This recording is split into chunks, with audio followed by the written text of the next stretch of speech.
नमस्ते। अभी हमारे साथ रोसड़ा प्रखंड के मनरेगा के कार्यक्रम पदाधिकारी आनंद प्रकाश जी, लेकिन इनसे कुछ सवाल हैं जो जनता के मन में प्रतिनिधि पूछ ही रहे हैं, वो हम सर से पूछने का काम करेंगे।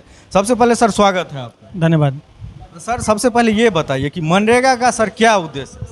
मनरेगा का उद्देश्य है कि जो ग्रामीण परिवेश में जो लोग रहते हैं उनको रोजगार उपलब्ध कराना और परिसंपत्ति को सृजित करना। तो सर आपको क्या लगता है कि मतलब रोसड़ा प्रखंड क्षेत्र में, चूंकि आपका क्षेत्र, यह उद्देश्य पूरा हो रहा है मनरेगा के जरिए?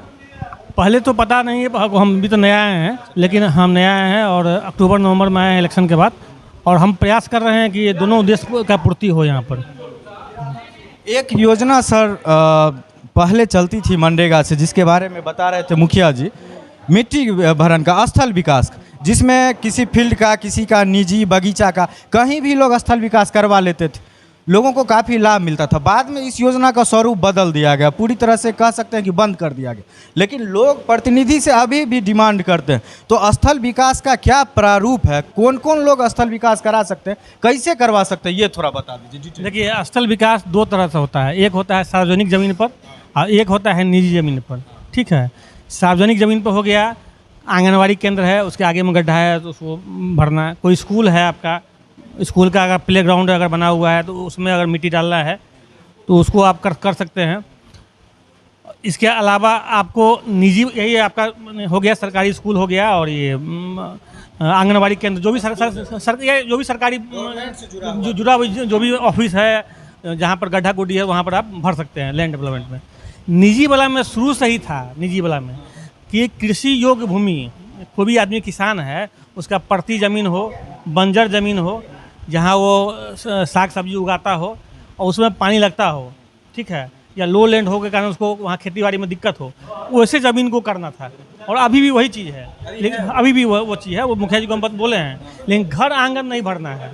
घर आंगन का पहले भी नहीं था, लोग उपयोग में चलिए लोग ला रहे थे, लेकिन बात यह है कि जो चीज़ करना है वो चीज़ करना है। ठीक है, आपको कृषि योग्य भूमि जो भी है उसमें अगर गड्ढा है, कोई ज़मीन पड़ती है, बंजर भूमि समझते हैं आप लोग, बंजर भूमि है, तो वहाँ पर मिट्टी डाल के उसको खेती योग्य बना सकते हैं, खेती योग्य बना सकते हैं। हाँ, सर के मुताबिक जो सरकारी जगह से, स्थल से जुड़ा हुआ जो भी ज़मीन है, चाहे स्कूल हो, आंगनवाड़ी केंद्र हो, या और भी कोई सरकारी संस्थान से जुड़ा हुआ जो मैदान है, उसमें मिट्टीकरण हो सकता है। कृषि योग्य जो भूमि है, जो गड्ढा है जिसमें जल जमाव होता है, उसमें मिट्टीकरण हो सकता है। निजी तौर पे घर आंगन भराने का पहले भी योजना नहीं था, अगर होता था तो निश्चित रूप से योजना बनता होगा, उसी तरह से काम हो जाता होगा आंगन में से। नहीं, पहले जो था स्पष्टता नहीं था, तो अब स्पष्टता आ गया है। ठीक है, अब क्या करना है क्या नहीं करना है, ठीक है, अब स्पष्टता जब बाई लेटर आ गया है, सारा कुछ आ गया है।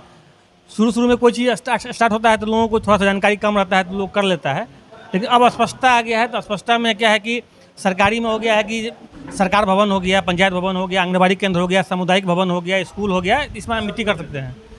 और प्राइवेट में आप मिट्टी भराई उसी योजना पर कर सकते हैं जो लाभुक लिख के देगा, एफिडेविट लिख के देगा कि इस ज़मीन पर हमको खेती बाड़ी करना है, लेकिन ये ज़मीन बैरन लैंड है, मतलब बंजर ज़मीन है, गड्ढा, इसमें मिट्टी पानी लगा रहता है, इसका उपयोग हम करेंगे कृषि योग्य काम के लिए, तो उसका हम लोग कर देंगे।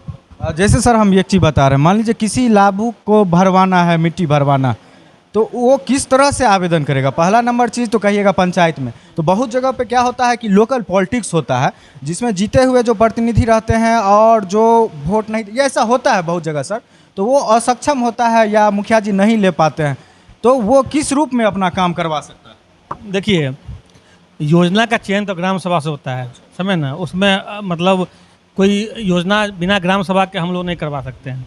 तो ग्राम सभा तो हो चुका है, ठीक है, तो ग्राम सभा साल में 2-3 बार होता है, पूरक योजना जो लेते हैं, तो किन्हीं का अगर छूट गया है तो आवेदन, मान लीजिए ग्राम पंचायत में नहीं है तो आप हमारे यहाँ ब्लॉक पर आवेदन दीजिए और उनका जाकर देखा जाएगा, अगर सही रहेगा तो उसको अगला योजना में जो है हम शामिल कर लेंगे उसको। तो कहीं हाँ, जो ज़रूरतमंद होंगे, और उसमें भी क्राइटेरिया दिया हुआ है कि उसमें है कि BPL धारी होना चाहिए, जातिगत जनगणना में जिसका नाम होना चाहिए, जो कि आपको ये क्या बोलते हैं, कोटा जो होता है राशन कार्ड उसको बना हुआ हो, मतलब जो मतलब BPL धारी ये सब क्राइटेरिया दिया हुआ है, तो हो जाएगा, हम लोग उसको देख कर उसको करवा देंगे, कहीं कोई दिक्कत ना, कोई दिक्कत नहीं। हाँ सर, नए आए हैं इसीलिए बहुत ज़्यादा सवाल नहीं करेंगे। पूर्व में क्या हुआ, सर का साल भर बीतता है तब आगे सवाल होगा।